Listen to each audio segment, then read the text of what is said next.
Okay, hello everybody.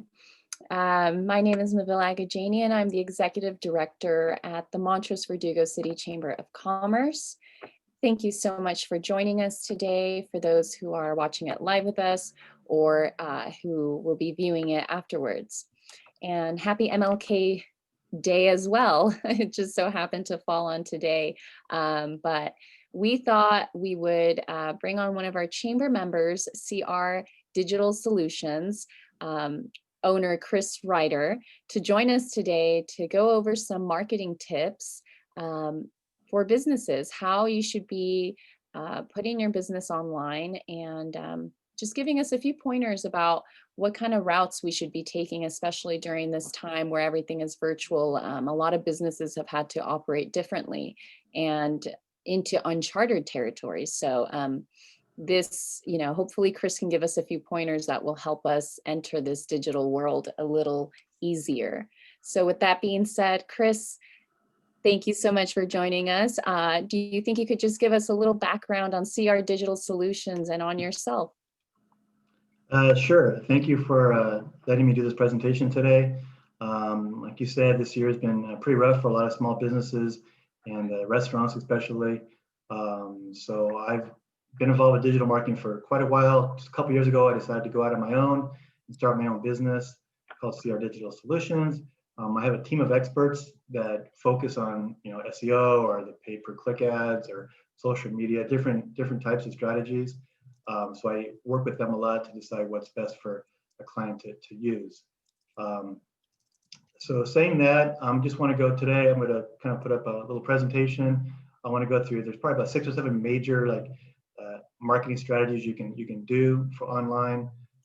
So saying that, we'll just start with that, and let me share my screen here. That's all good there, right? Yes, thank you, Chris. Okay, I'm just going to start out with, again, a lot of people don't understand what digital marketing is. It's a little different than traditional marketing, the TV ads or radio ads, similar in things that it does, but it's a lot easier to get to figure out what works and what doesn't work. So saying that, I just found this little screenshot. This is sort of just a summary of digital marketing, all these different things you can do. There's social media, there's SEO, there's PPC. I'm going to get into all of this in a minute. Reputation management, email marketing. There's so many different things. Each business is real unique, so it's important to know what you're doing right now and where to go with that. Basically, everything you want to do has to come with, you want to get leads for possibly sales or other actions you want to do, whether it's donations or for nonprofits. Maybe it's working to get signatures for a campaign, but you want to have quality lead generation, because you can spend a lot of money getting clicks and getting impressions, but it's not helping you get what you want.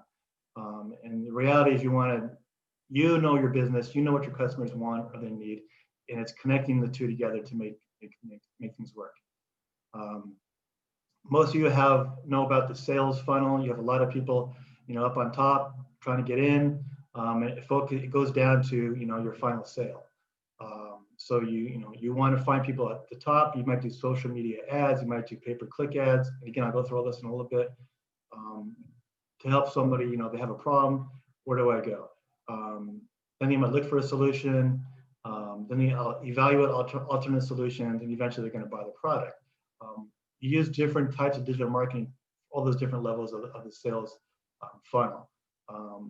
Finally, what's really good is you want them then to advocate for your product. So you have something that you've sold or a service you've done, they love it, they're going to share it on social media, they're going to give you a great review, a 5-star review on Google, and so they're advocating for you, and then you're not doing anything anymore. Because maybe you're email marketing, maybe you're giving them extra tips and extra specials because they've been a customer for you. So you want to keep making your customers happy. It's a lot easier to keep customers than to make new ones. So you want to, it doesn't end when they buy a product, it goes beyond that, and with digital marketing, it's easier to do that. I want to start with websites, solely because a lot of people ask me, do I still need a website? Nowadays, is it important? It is important because we have a different social media it comes and goes. Right now we have Facebook that's big, Twitter is still big, Instagram, we're getting into TikTok. People ask me about that. Basically, those things can come and go. I mean, for all we know, Facebook could fall apart tomorrow. So your website is the one thing that you have control over. It's the stability of your online presence. Other social media and other marketing tools kind of enhance that and help that. You don't have to have one, but it does help you a lot. What are the benefits? Again, if you have a great website, it looks good, it's professional looking, people like it. Even if someone tells you about it, a friend says, hey, I found this, I don't know, some sort of product or service, they're still going to look up and see if it's really good. If they go to a website that's great, they're going to be confident. But if you go to a website that's not mobile friendly, it's not responsive, it's going to scare away your customers, and they're going to just give you, they're never going to give you the light of day. So you want to make sure you have a good website. Having your own website, you have full control over how it looks, how people navigate. You can control where people want to go on your website, a lot more than on Facebook or anything, any other social media. You see a post and then it's gone the next day. You have no idea where it's at. So a website, again, it's you have control over it. We use WordPress a lot in my business, in my company, and there's so many functionalities. They call them plugins. There's so many different things you can do depending on your business. Like a flower shop might have different functionalities than an auto mechanic, than an accountant or a lawyer or whatever. There's different ways to do things, and when you have control of your website, it helps what you do. Customized landing pages. When you do ads, and again, we'll talk about this in a minute. When you do ads or even Facebook, social media goes to somewhere that you've linked to, you want to go to a customized landing page that if you have your own website, you can build that exactly how you want it, how it looks, and how you want people to filter down. And you can see if it's working or not pretty quickly. If you have a lot of clicks on your social media sites to your landing page and it's not getting results, then it's something wrong with your landing page. So then you can adjust that quickly. In other types of marketing, you don't quite always know that. So it's always good to have it that on your website. Obviously, you can showcase your products and services. You can highlight the best reviews and testimonials, not bad ones on your website. A big part of it, which we'll go over in a minute, SEO. Chris, Yes. quick question about landing. It's a landing page, right? Yes.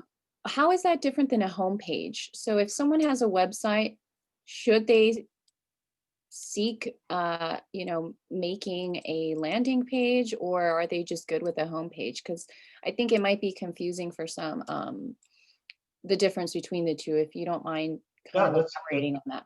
That's a great question, and here's an example of how that would work. I had a client who they had a pretty good ad that we worked on through Google. It was a paid ads, and it goes directly to a landing page which specifically talks about that ad. So if I'm trying to sell, I don't know, art supplies, and it goes to your homepage, and your homepage is selling frames, art supplies, paints, they get there, they might be a little bit confused. So they'll look and then it's okay, and then they might get frustrated. That's not what the ad was talking about. A landing page is a very specific and unique sales tool. So they go, your ad might be, hey, I don't know, say it's against art supplies. They're going to go to that ad, the landing page. It all focuses on the art supplies. Pretty much you get rid of the navigation on top, which goes to other parts of your website. It's solely about that product. So they're either going to love it or they're not going to love it. So it is good. So homepage has a lot of information. A landing page is a specific sale that you're trying to do. And you can have a number of different landing pages. It's not usually linked to, sometimes it is, might not be linked to from your homepage, but it's more specifically through ads or pay-per-click or different ways to get to that page. That answer your question? Thank you for clearing that up. That makes sense. Because, it sounds like in that example you gave with the art supplies, they may get lost on your homepage and then, like you said, get frustrated. So that makes more sense now. Thank you. Right. It would, again, everything you want to do, you want to make it this perfect, unique, good, high quality user flow to what they're looking at.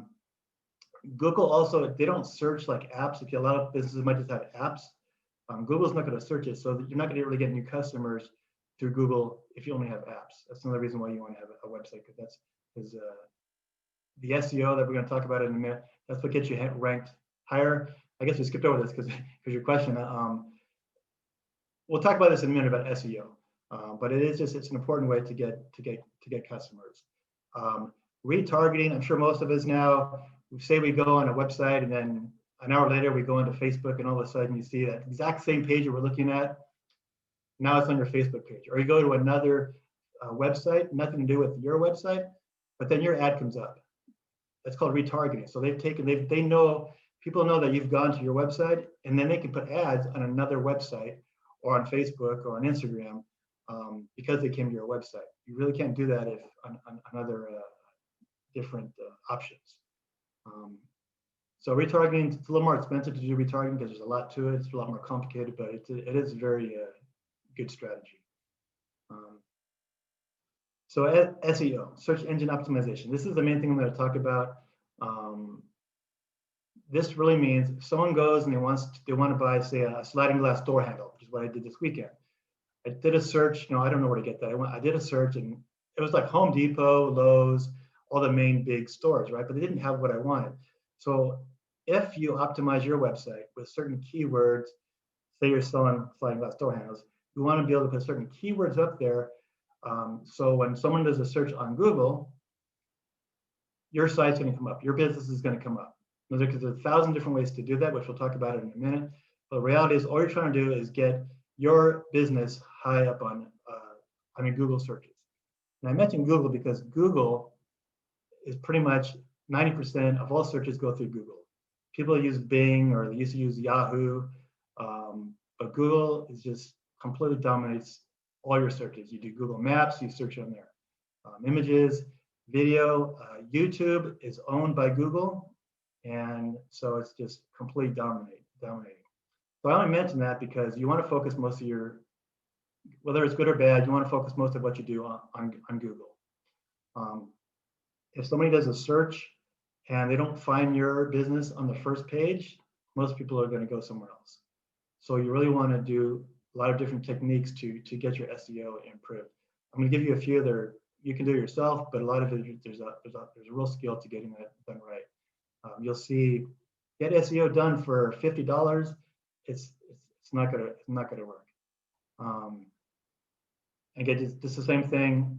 9 out of 10 Google users never go beyond the first page of a Google results. That's just the reality of the statistics that we see.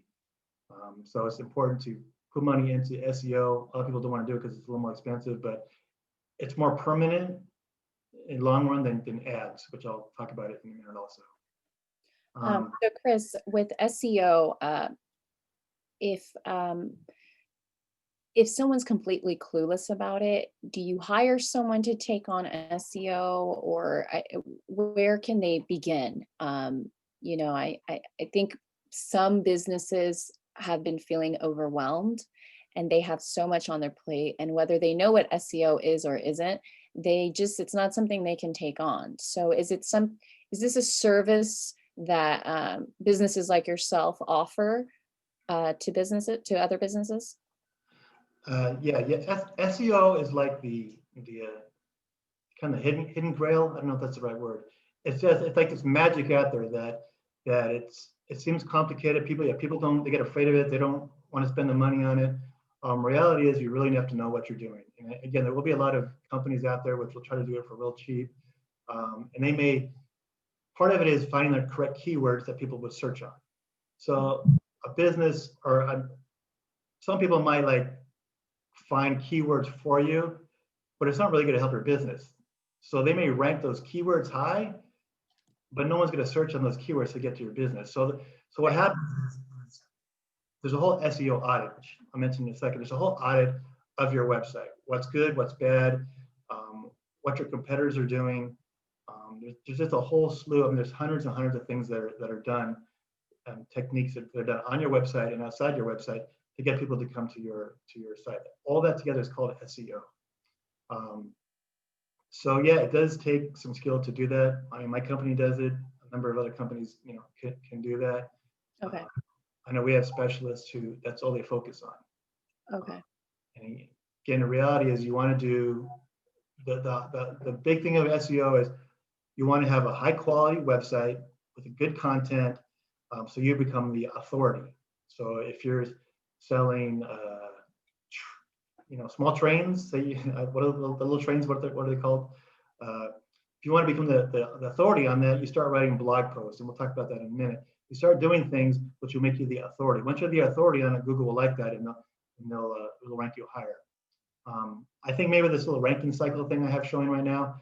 Again, you want to rank high on Google, right? That's your goal, because if you rank high on Google, you're going to get a lot more traffic. That's the way it works. People are on the first page, they're going to want to rank.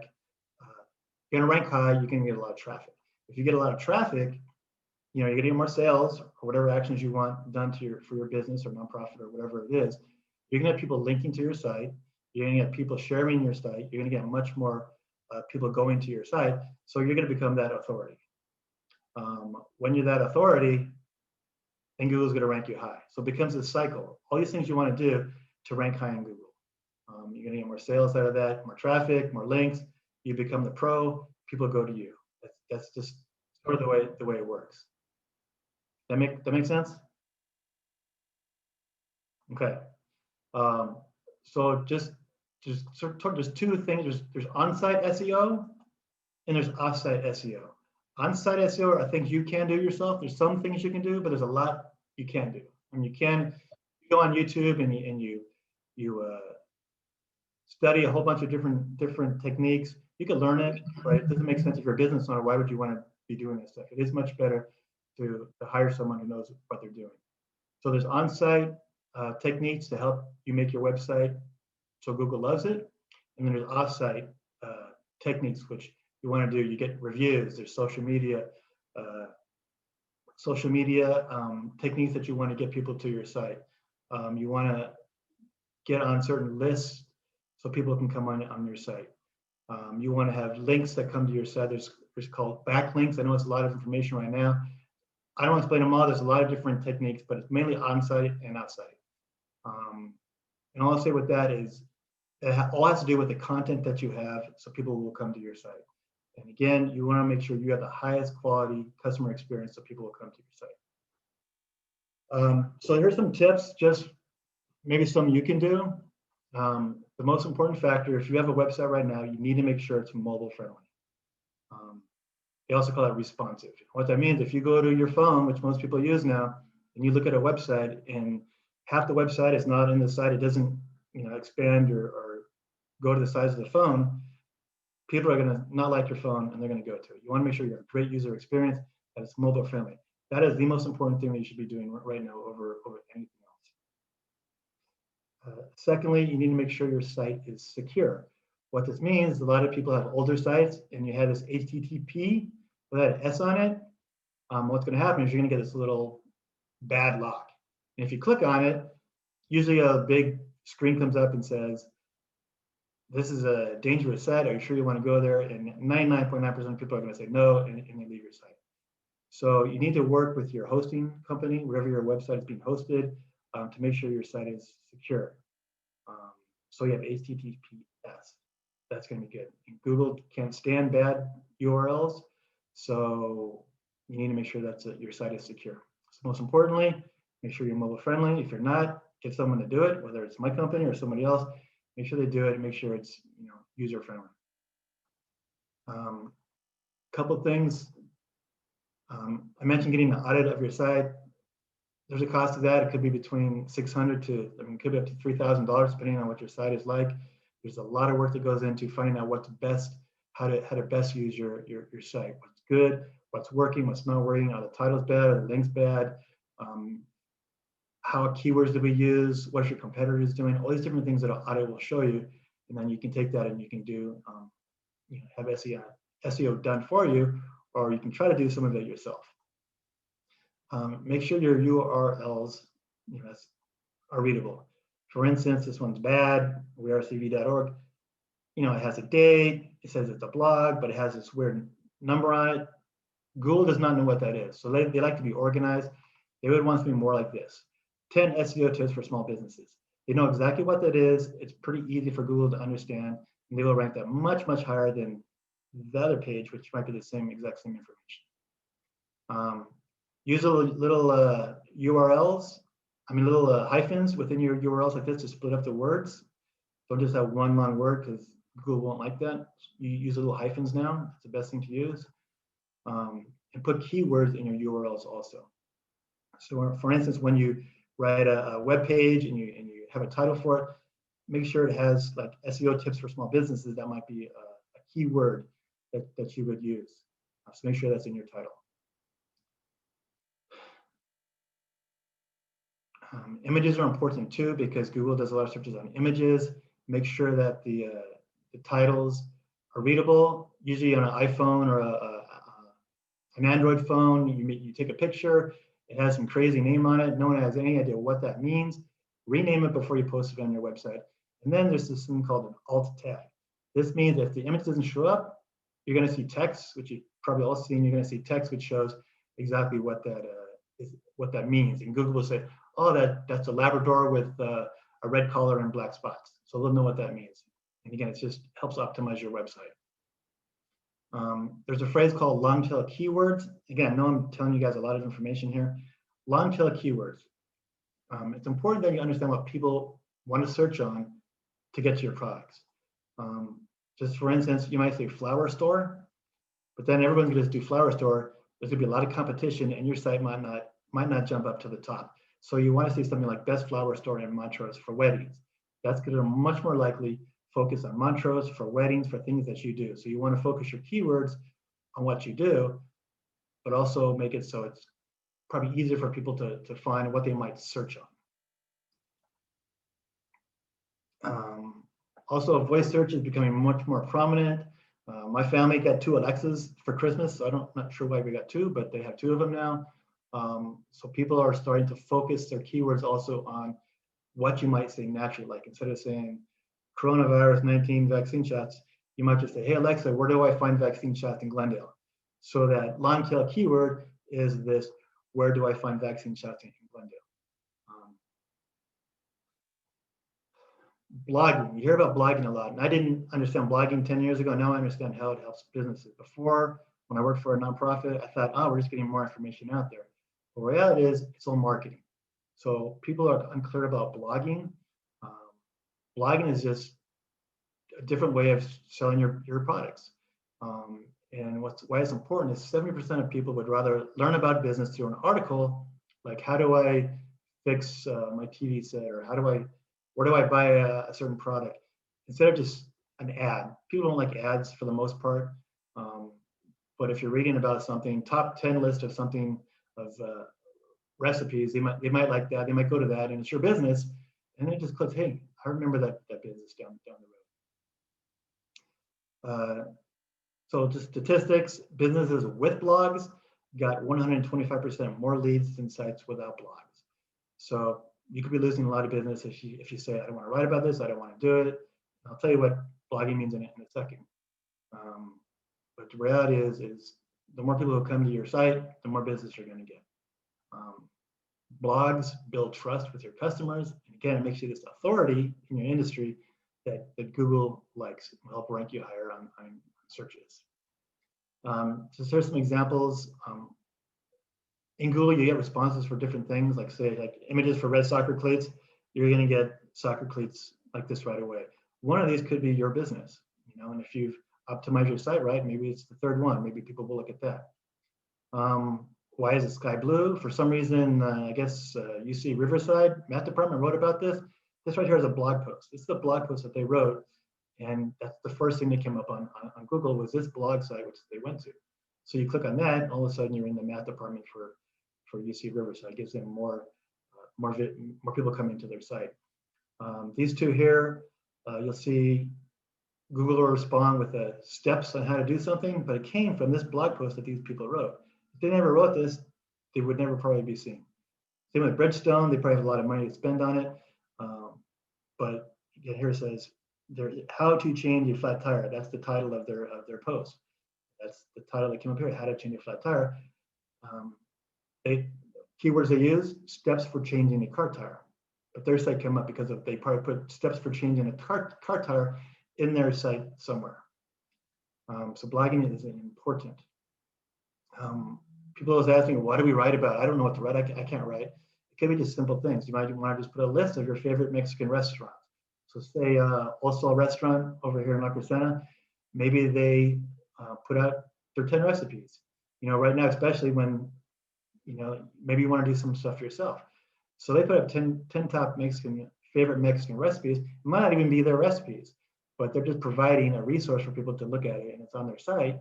So they might go there again and again and again. Maybe they order from them. Then maybe they go to their site and they say, "Hey, order Mexican food from my restaurant." They might go there. How-tos are always good. How to fix a faucet. Frequently asked questions. This next part is really important. When you do a CEO audit, part of it is you're looking at what your competitors rank for. So one thing that people do is they would look at your competitors and they would say, "Hey, a competitor got thousands of people looking at their site because they wrote about how to reupholster a couch." Okay, so that's your business also. So you may want to take that same information, see what their keywords that they use, and take their keywords and almost steal their information. But you need to make your blog post twice as good as theirs. Put in a video, put in infographics, put in more information, so then your site will be more quality than their site, and eventually you will rise higher than their site on Google results. Obviously, big now is video. Like I mentioned before, YouTube is the second largest search engine in the world. It gets a lot of engagement and click-through rate. 84% of people say they've been convinced to buy a product or a service by watching a brand's video. It could come to them a number of different ways. Blog posts or web pages that have video has shown to have a 53 times higher chance of ranking on the first page of Google. Again, they're connected, so YouTube and Google are connected, so Google sort of likes them also. And what's also good about videos is people tend to share them a lot. So again, you might not, well, maybe you will. You might share a new shoe that you got you thought was so cool. Hey, look at these shoes I got. You share them, and then it's from something that you on your blog post posted, or a video that you posted. People might share that and it comes back to your business. So basically, I'll just real quick. It's good to have a YouTube page. It takes extra work, but when you do stuff, make sure that your video is optimized using certain keywords and titles and thumbnails on the thumbnails that people might want to search on. I put this in. This is a quick tip. Add a transcript. So whatever your video is and what it says, add the entire transcript, word by word, and put it in the YouTube description. You know, when you say read more, click on that. Put the whole transcript in there because it has the keywords in there, and it's going to rank you higher on YouTube and also on Google down the road. Here's the dilemma with YouTube. YouTube is brilliant. Their job is to make money. Their job is to get you to as many videos as possible. So you could have a brilliant video. You could do a great job. People are looking at it. It's viral. And then all of a sudden you say, hey, look at that cute kitten. And you go to that, and then your customer's gone. So a tip here is if you make YouTube videos, you should put it on YouTube because there's a lot of people will go to YouTube. But if you link to your video from social media or from an email, make sure embed that video on your website, first of all, and then make sure that the link goes to the videos on your website. So again, people are on your website, they're still looking at YouTube, but it's on your website. And again, there's a certain way to do this. Then they're on their website, they might see something else that they want to buy on your website. So make sure you do that. People ask how long should the videos be? Usually about 2 minutes used to be what people would say because people, they want to move on.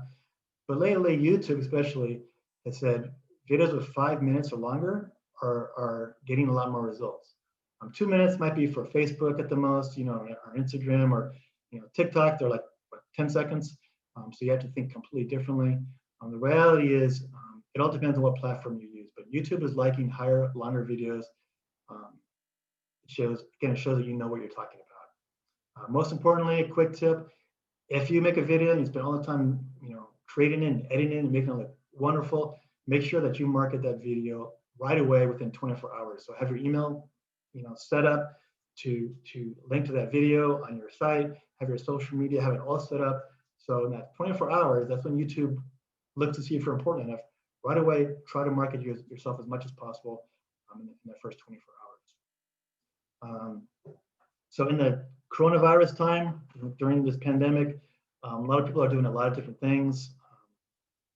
I coach soccer. We've had to do soccer videos online, and it's not quite as fun at all. But I've seen different companies like Surface Fitness. I know they do a lot of these workout videos, and some of the yoga places, martial arts. They do workout videos. Once Upon a Time bookstore. I know they do like book clubs. Usually they do it, in their cute little store, but now they have to do it virtually. And with book clubs, it probably works out pretty well. They can still buy books from your business, and then they can talk about them, virtually. Same with art classes. People might want to buy art supplies or some sort of material from your store, but then they go back and maybe you have a class on how you do the art. You can give a lot more personal customer service that you couldn't do before when you had your store. When people had to go into your store virtually, you can do that. Again, you can do cooking classes, wine clubs, do-it-yourself tutorials work well. And you can have virtual workshops. I know conferences that the whole entire conference is online now. It saves you from going to hotels and a lot of different expenses that you might have. Now you do it virtually. Never as good as face-to-face, but this is what people are doing to think outside the box. How do I make this work? People have been very creative. It's been pretty amazing to see it. It's been awful and terrible, but at the same time, people have done a lot of creative ideas to make this work. Let's not move on to my next screen. There we go. Any questions on that, you guys? Not yet. Okay, I know that's a lot of information there. Yes, but you're doing a great job at thoroughly explaining it. Thank you. Okay. So SEO, that's the most permanent way to get people to get your business to rank high on Google. It takes a lot longer. It usually takes 6, 7, 8, 9 months to do that because there's a lot of different techniques that they use to make this happen. But say you're a new business, or say you've shut down completely because of coronavirus and you want to get people interested in you again, you might use something called Google Ads. And again, Bing has it too, and different places have it, but Google is the biggest one. So you'll see Google Ads like I did a search on flower shops. You'll see this ad right here. They used to have a little red box around it, or I think it went to green, but now they're even hiding that because Google, they want you to click on this ad, right? So this whole page right here, here's La Crescenta Florist. They're doing pretty good in their SEO because they rank pretty high here. And then you also have a map which shows different places you can click on. I'll show more about that in a minute. But this ad here, in one day, they probably got pushed up to the top of this list. So if it was a business in your area, you might want to look at it. If it's somewhere else, 1-800-Flowers, maybe you want to do it, maybe you don't. But if it's a local business, which hopefully people want to shop at, you would jump and click on that ad for your local business over somebody else. So basically, ads are people on Google. They're looking for something specific. They're going to go to your shop because they have an intent to buy something. So they're specifically looking for something, and you're going to answer their call if you have a good ad. The good thing about Google Ads is you only spend the money that you click. If no one clicks on this, you're not going to pay any money. At the same time, you're not going to make any money because it means it's a bad ad and it's not fulfilling what you're trying to do. So the whole reason of putting the ad up is you want to get people to come to your business. So you don't want to not spend money on Google Ads. And I'll tell you how this works in the next slide.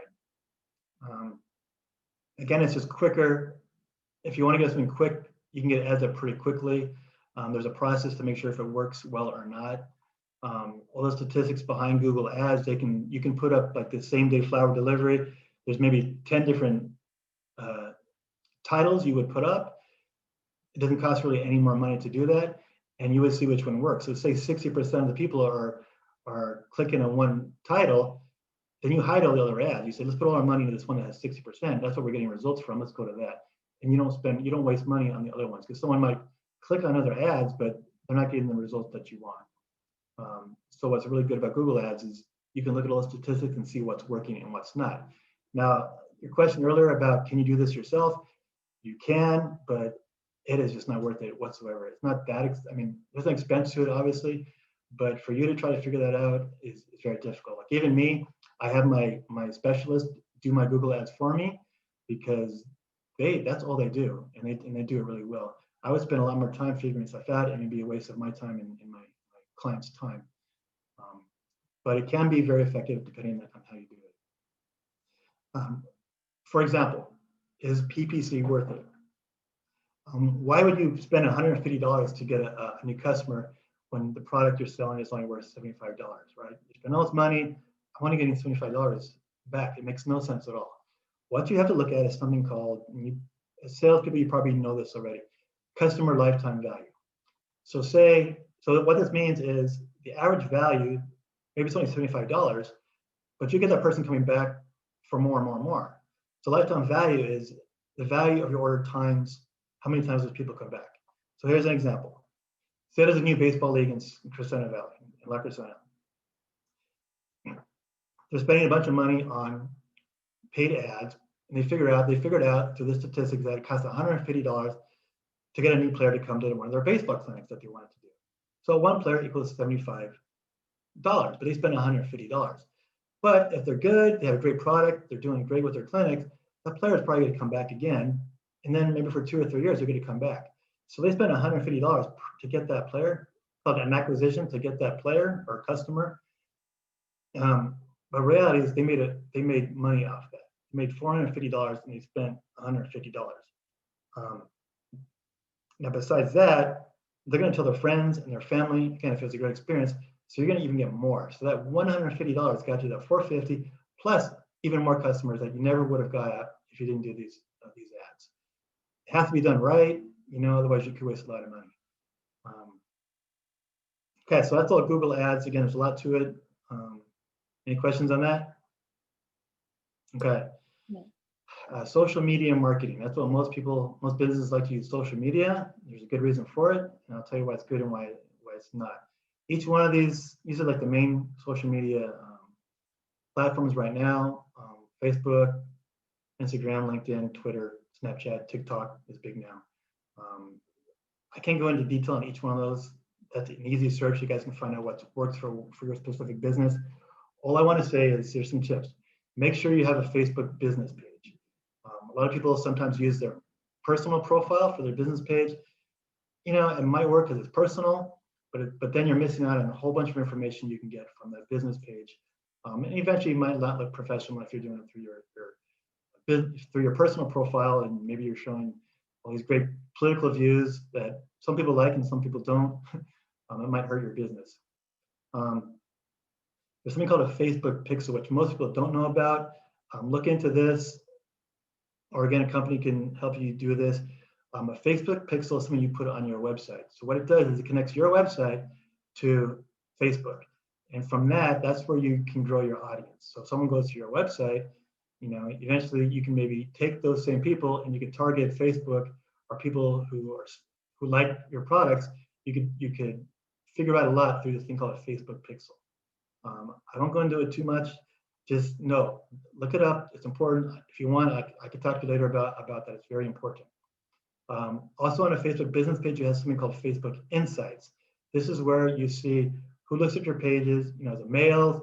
Is it females? Is it older people? Is it younger people? Is it people who make over $200,000? Is it people who only make between $60,000 and $90,000? Do they like dogs? Do they like cats? Everything that Facebook does, which we all hate, all the information to get about us, you can find out that information on its Facebook Insights. I mean, it's very scary, but it's pretty amazing what you can find out about actually what your business does and who's looking at your site. It's actually kind of interesting when you get into it. If you want to do that, you can find out yourself again, but how do you then target it to make sure that ads you run are important, or even the posts that you do are important to your customers. How do I make ads? I have no affiliation with this product. I use Canva. It's a free product. It's just so easy to make little graphics on it. It's really fun. You do little animations. You have a lot of templates for you to do that are set up for Facebook. What do you use? Facebook, Twitter, LinkedIn, whatever you use. It'll make the the picture for you. And it's really, really kind of cool. As long as you, use your own pictures to make it more personal for your business. Facebook, when you make just regular posts, not ads, but regular posts, you want to make sure you do more than just promote yourself. If you just promote your business and your products, people don't want that. Again, social media is for engagement. They don't want your products for the most part. Ask questions, how-tos. You can do a lot of things within your business which aren't pushing your products. There's just tons of examples out there. Well, I would say if people respond with comments, you don't have to respond to everything. Just make sure you respond to show that you're, it's give and go. It's not give and take. It's not just you pushing. You want to show that you're responsive to your customers. I would say if there's a negative response, I would completely reach out. Don't be defensive, but try to figure out. You maybe contact the customer offline, find out what happened, and if you make the customer happy, maybe see if they can make another comment. Hey, I talked to this business and they responded. They did a great job. I would recommend it. It helps fix a problem that if you leave it there, people might see it and go, oh, these guys are terrible. But if you respond to it, then maybe it's going to help you out down the road. So Facebook ads is a little bit different. It's kind of like Google ads, but instead of focusing on keywords that people are looking for, this is where you go out and you try to find people interested in certain things.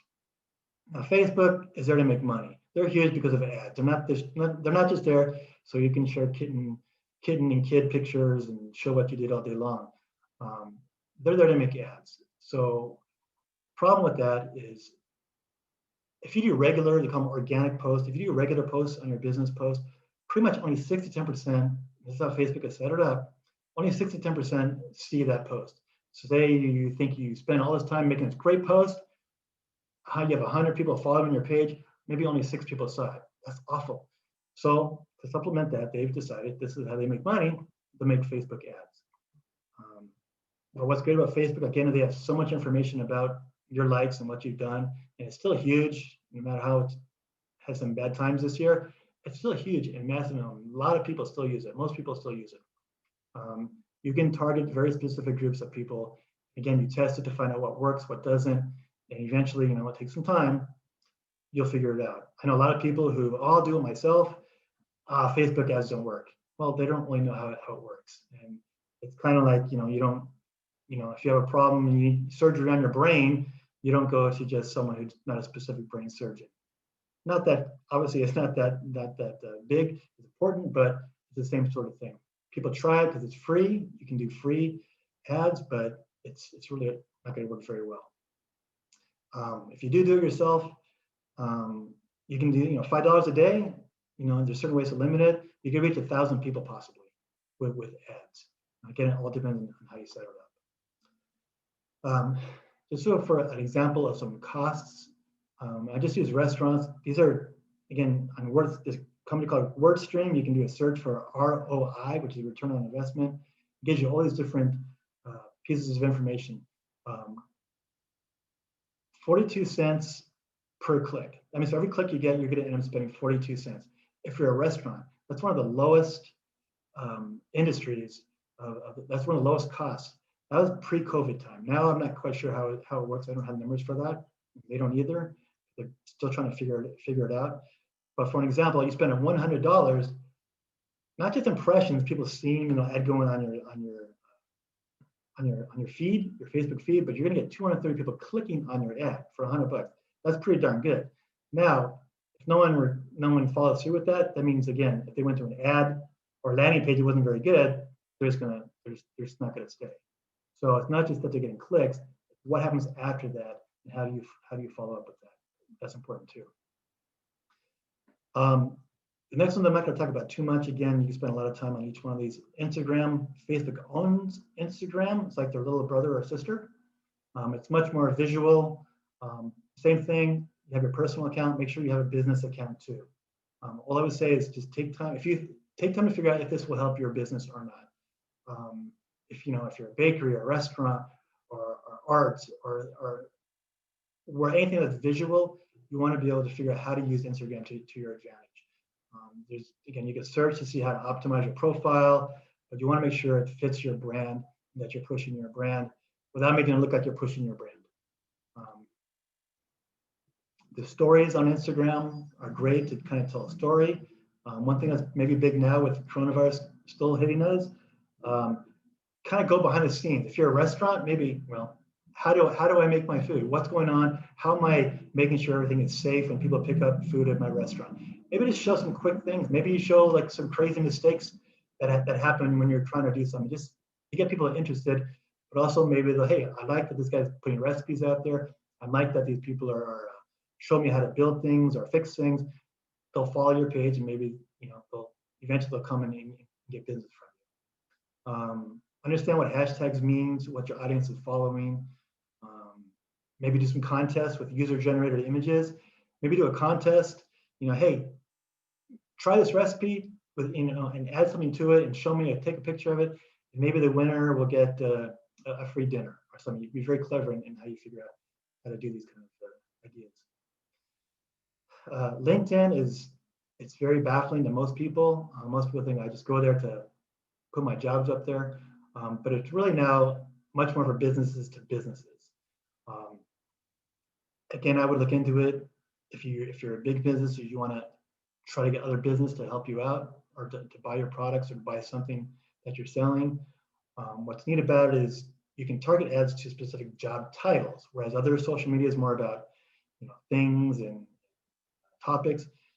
LinkedIn is about job titles for the most part. And so you can say you're doing you want to have commercials at your site, you might want to target ads specifically to like production editors or to directors or certain people who would have an influence on getting that business. Instead of just sending it to everybody, you could specify by job titles, which is the big thing in LinkedIn with your ads, is you're promoting to people who may have an influence on what they're buying.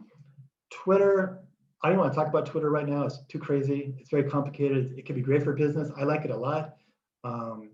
Well, I would say for this, again, look into it to see if it's important for your industry, which it could help. One tip I would say for this, just use like 1 or 2 hashtags, which I lost, but use 1 or 2 hashtags. That gets better response. If you put like 20 hashtags in on a tweet, first of all, you're gonna miss most of them and people will just move around it and leave.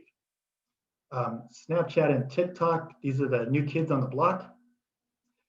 TikTok especially, all about video, doing crazy stuff, being interesting.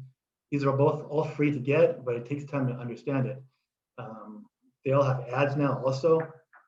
I'm just here's some just things that some businesses are doing, like I have 3 kids and they're all, TikTok, no one uses that for business, but that's just not true. People are figuring out ways how to use it for business. Restaurants use it to show off their cooking. Get this, carpentry, flooring, and plumbing, that industry. Who would think TikTok would be good for that? But people are using that a lot to show different things. 590 million TikTok views for carpentry, how to build a wall. Flooring, how to put down tiles, 400 million views. Plumbing, how to fix a toilet, 340 million views and that sort of thing. I mean, it's just about being creative. And if you're creative, if you have some great ideas, TikTok's just a brilliant way to do it. It doesn't have to be professional. You could use your cell phone to do that. And then people I've talked to lately have been asking, how do we use that to our advantage? And it could be done in a lot of different industries. Okay, so that's mostly social media marketing. Next one is email marketing. Yes, people still use email all the time. And they do this for a number of reasons. First of all, it has one of the highest return on investments of any marketing tool. For every dollar you spend, you get a return on investment of $40. Who wouldn't want that? At the same time, we get thousands of spam emails all the time, right? And we get sick of it. We don't want this advertising. But it's important because, well, let me just jump to this next one. People usually subscribe to your email, to your business, because they like you, right? So you have to figure out ways to target them so they want to get your emails. Not just spam, not just buy, but give them emails that, hey, how to do this, or top 10 list for certain things. During the pandemic, we found out that 78% of marketers have seen an increase in email engagement, right? You're stuck at home, you can't go do stuff, so you're stuck in your phone. You either look at TikTok videos all day long, or maybe you look at email that you subscribe to. Just quick tips on some emails. Make your subject lines personalized. Don't just make generic, buy this, make it personalized. For some reason, Tuesdays is the best day, and I'm sure there's a legitimate reason for this. Tuesdays, if you don't know, Tuesdays is best for highest email open rates. But really, in every email system, there's data which shows, you know what, for some reason, everyone looks at our stuff on Thursday nights, so you would use Thursday nights. So by default, go Tuesdays, but every month I see a different day. So again, look at what your specific business is. Look at the statistics to see what's working. If you send your name, if I send it from Chris Ryder, more people will more likely look at that. If I send it from CR Digital Solutions, which sounds salesy. So if you can, people know you, again, they subscribe to you. They want to hear from you, not from your business. Let's see here. Emojis, people think, oh, it's clever to put an emoji in an email subject line. Don't do it. People don't like it. It creates a negative. It seems kind of cheap to stay professional. For the most part, it depends on your industry, but for the most part, don't put in emojis. Say you have a list of 1,000 people on your email list, which is good for a small business. Segment those emails. If you know that 35% of the people love hats, then maybe you send a specific email about hats. You don't just send it to everybody, because other people aren't going to buy hats. They hate hats. Or maybe target by females and males, depending on what you're selling. People like to get birthday discounts or holiday discounts. Today's Martin Luther King Day. I don't know what you would do for that, but maybe for nonprofits, you promote something a certain way because it's a very special holiday. This is very important. So you have an e-commerce site. You're selling something. People get to your shopping cart. They add something to your shopping cart, and then they don't buy it. They just leave you. They call it abandoned. It's an abandoned product. So your e-commerce site will know who that is, because at some point there's usually an email connected to it. So then you can email that person and you can say, hey, I noticed, I'm sure most of you get this. Hey, I noticed that you put something in our shopping cart. You didn't buy it. Say, well, I'll give you free shipping if you want to do it. So you give them an incentive to continue through. Again, once they buy your product, then you have someone who's bought something. Again, if you have a great product, they're gonna buy it again instead of forgetting it and going somewhere else. Ace Hardware, I get things from them all the time. Hey, it's springtime. You need to get fertilizer for your garden. They send you things just to remind you of products. You also backwards here. You also want to link to your blog posts in your emails, and that's what gets people to your website. Another way, after they bought a product, you want to maybe send them a thank you. Maybe if someone has put an email in to get something from your site without even buying anything yet, then you might set up something called a drip campaign. You send them a hey, welcome email, and then every few days or maybe a week, you send them a piece of information that might, again, put a reminder without being spammy, put in a reminder that, hey, we exist. This is what you asked for before. Maybe this will help you out. Just giving them some ideas. That's email marketing, very important. Here's an example. I worked with a church in El Monte, and we just did an email campaign. It was only 3 emails. And they found someone, which is a good thing to do. If you find someone who could match your donations, which we found, we did 3 emails. So they're paying $400 a month for their service to run emails, whether that's their newsletter or whatever. But this one campaign in November, sent out 3 emails for this matching fund, and we got $21,000. Pretty much in 2 days, we got $21,000 just on these emails. So we spent $400, maybe $500 to put the emails together. So less than $1,000, and they got $21,000. That doesn't always happen, but again, you have to see what your target audience is, and it could work. Google Analytics, this has to be on your website. You can have your web developer set it up, or you can ask us how to do that. We can do it for you. This gives you tons of analytics on your website. So again, I have the little sales funnel here.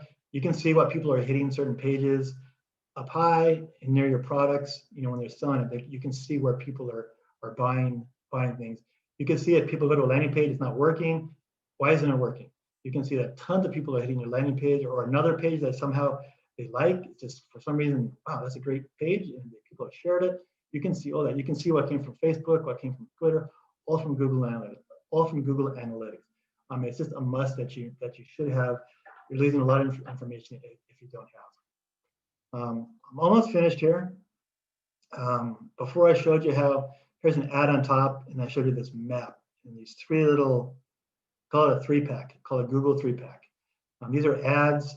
Here's the Google 3-pack, and then below that you have regular sites that have been put high, ranked high because of SEO. This Google 3-pack is very important because this is localized SEO. And what this is, it's through Google My Business, called GMB. Every business should have Google My Business set up. I don't care if it's, I mean, it could be anybody. It could be a life coach, it could be an accountant, it could be a lawyer, it could be a restaurant. Every business should have this. You have to verify your business. So just do a quick search on Google My Business, how to set it up. And basically, this is free marketing for you. You don't need a web developer to do this. You can go in, you set up your name, and Google wants to know all the information about you so they can rank you higher. And if this is all filled out really, really well, Google likes you, they're going to rank you high. Again, it helps you become an authority on the internet. But don't just let it sit there. After a while, after you have it set up, you have all your information, your hours, products you're selling. I mean, it's kind of like a web page, but it's under Google. Maybe just 10 minutes a month. Go back to the site, add a picture. Maybe if you wrote a blog post, add that blog post there also. Or actually, you would link to your blog post on your website, but you mention it in Google My Business. They let you do some free advertising on there, which is helpful. I've probably been through all this. Again, Google owns Google My Business. It helps you with local SEO. So you're going to pop up on local searches, which most people do. You know, on a map, I do it all the time, 10 times a day. I look up something on that map, and then I click on it, and it pulls up the information from Google My Business. Again, it increases your local visibility. It's easy to share that information with potential customers. This is also where that you want to have reviews. Okay, you want to have a great reputation. If you've done work for somebody, you ask them to give you a review. You don't want a 3-star review, you want a 5-star review. There's ways to make that happen. There's a cost to what's called reputation management, where you might send someone to a link that you've on this system. And if you have a 5-star review, it'll automatically go to Google or Yelp or wherever. But if you have a 3 or a 2-star review for some reason, it's going to go to the owner of the business. And then they can look at it. And before it goes up on Google, they can look at it and try to fix a problem. And then they fix a problem, then maybe you go back to your customer and say, hey, I fixed this. Now can you put up a 5-star review? The more 5-star reviews, the better.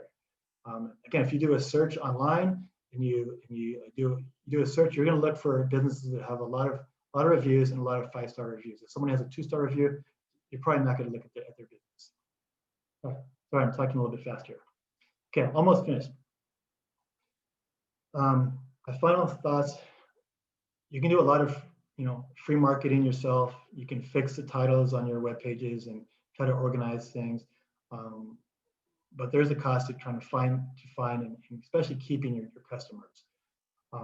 Without any marketing at all, if your competitors are doing it, maybe they're going to rank higher than you are. And they're going to take business that you don't have because you haven't marketed and now you dropped on the Google rankings. Or if they're doing social media, people are seeing their business a lot more than your business. Again, you can do some free social media. You can do some paid social media. At the same time, if you're doing ads and things that they're not getting a return for the money you're putting into it, then you're just throwing money away. So there's a lot to it.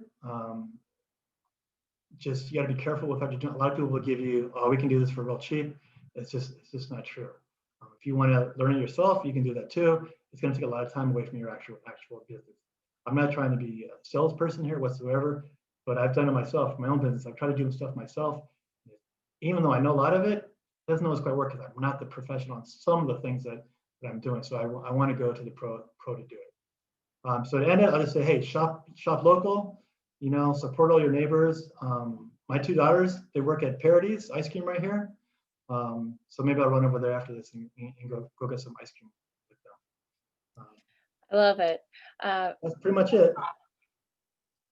Thank you, Chris. Thanks again. So Maville, it's up to you now. Yeah. Well, thank you, Chris, for all of this information. You gave us so much information, and luckily it's all recorded so we can scroll back, and if you missed any of it, obviously rewind, and you can take a look at all his bullet points there. And you really expanded on every bullet point, so we really appreciate that. The small businesses here in Montrose have really been struggling. Most of them haven't been able to be open, and they are brick and mortar shops and restaurants, and they're just not used to operating online. So this is all super helpful information for them. If you need to contact Chris for any of his services, you have this slide here.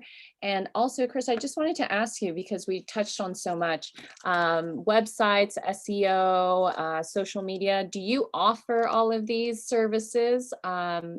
Or you're nodding yes? Yes, I do. Okay. Okay. Yeah, I mean, again, go to my website, you'll see all the different services that I have. Again, I have a team of specialists who, what I would do if someone came to me, I would, some people, what's the best thing I should do? I need to look at a lot of different aspects of their business. What have they been doing?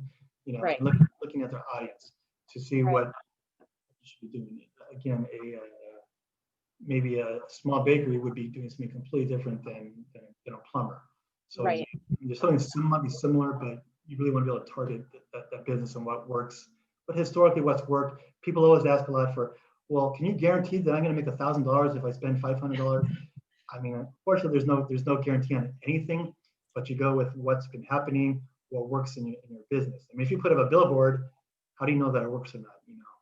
Right. The thing with digital marketing is you can see what's working and what's not working, and then you can adjust it very easily. That's what's kind of fun about it. And I like working with local businesses because I've lived here for 20 years, my whole life in the area, but in Lockwood Center for 20 years. And I'm in Montrose and Lockwood Center all the time. I want to help out as much as I can. And you also, I just remembered, you also were part of the CV Wall of Thanks. Am I right? Yeah. Do you mind elaborating a little bit on that? What that is and how people can access that page and what they can use it for? Yeah, that's basically, here, let me pull it up. Okay.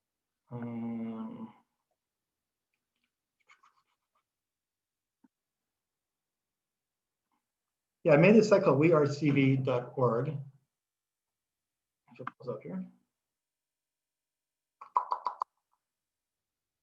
And basically, again, this year it's been a rough year, and politically wise, people are screaming and yelling at each other one way or another, and people don't get thanked as much. We have a lot of essential workers, a lot of doctors and nurses and teachers.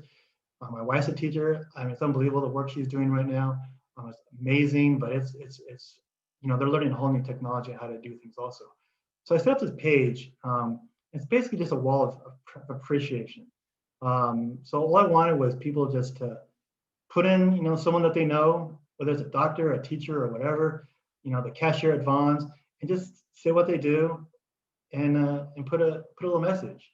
So it's there all the time. Because what happens right now is, someone says thank you on Facebook, it's there for 2 seconds and then it's gone, right? So I wanted to create a site that had, again, I have it set up for different industries that you can search on.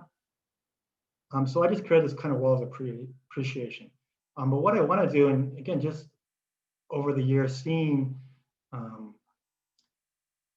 Facebook especially, I'm in the Lockwood Center group, probably a lot of people are. You see a lot of, where do I get coronavirus tests? Where do I do this? Who's the best on this? It's on your Facebook feed, and then it's gone. Then you got to search for it. You never quite know where it's there or not. So what I want this to eventually turn into, this wearecv.org site, is a place where there's resources that you can go to through the whole valley from Sunland to La Cañada. So you can go, these are the chambers of commerces, this is where you need to go. The government offices. I want to have, where do I go get to give vaccines? I want to have that up here. Maybe I'll start working with businesses on having their information up here all the time instead of, there's just different ways I want to do it, but I just wanted to start with this thanks, this wall of thanks. So here's a form. I'll show what the form looks like really fast. Again, just put the person you're thanking in, what their business is called, what their role is. Are they a police officer, teacher, small business owner? You know, we've all done a lot, and people don't thank people enough. You know, and maybe they do, but no one else knows about it. I think people should know if someone's done a great job, and then you submit it. It's not going to go up automatically because there are people who might put in bad stuff. So it does come to me, and I approve everything that's legitimate. If I see some bad words or something, it's not going to go up. But I want to put up as many people as I can. So yeah, if you can push that, that's great. It's called wearecv.org. Eventually, I want this to become a whole site for the Valley to have kind of resources for everybody. Amazing. Thank you so much for sharing this with us. And when you first told me about it, I thought, wow, what a nice gesture. And now looking at it, it's really great. And you're right. We don't show enough gratitude, I think, especially during this time. Our firefighters, our essential workers, even the small business owners that are still open and operating, they are providing a sense of normalcy for us. So Yeah. yes, if anyone wants to contribute to this wall, it's free. And you just visit this website, wearecv.org. And I'm happy you're moderating it because there are I'm on some of those Locker Center groups too, and sometimes it's not all nice. And Um, sometimes it's fun to see the train wrecks, you know. yeah, But right. overall, it's too easy to get sucked into that, and Yeah, I'm sure right. everybody's seen hard feelings between even family members on certain things, and it's just not Right. right. You know. Yeah. Um, Well, I want well, to thank you. I know you do a lot of work for small businesses, thank you um, so much. and you try to help us out as much as possible. You're giving me an opportunity to speak here, so I do appreciate that. Of Um, course, of course. And I learned a lot today. I mean, it's just everything you went through, it's amazing. It really is. It seems like not even one full-time job. It seems like it's several full-time jobs. Just all the research you have to do on on your competitors and the SEO keywords, and it's a lot. So thank you for sharing that. And like we mentioned before, if you have any further questions, if you weren't able to join us and you're watching this later, if you have any questions, you can email us and we'll get you in touch with him, or just go visit his website and submit a form there. Or I think you had your email up on the last slide. You can rewind a little bit and look at his information there. But thank you again, Chris. And I hope everyone is honoring and remembering the life and legacy of Martin Luther King Jr. today. yep. Have a wonderful week. And we will hopefully see you soon, Chris. Hopefully at a mixer once everything ends, and Yeah, we can get to know you in person. yeah, that'd be nice. Okay, well, All right. thank you Take again. care. All right, Bye-bye. take care, bye.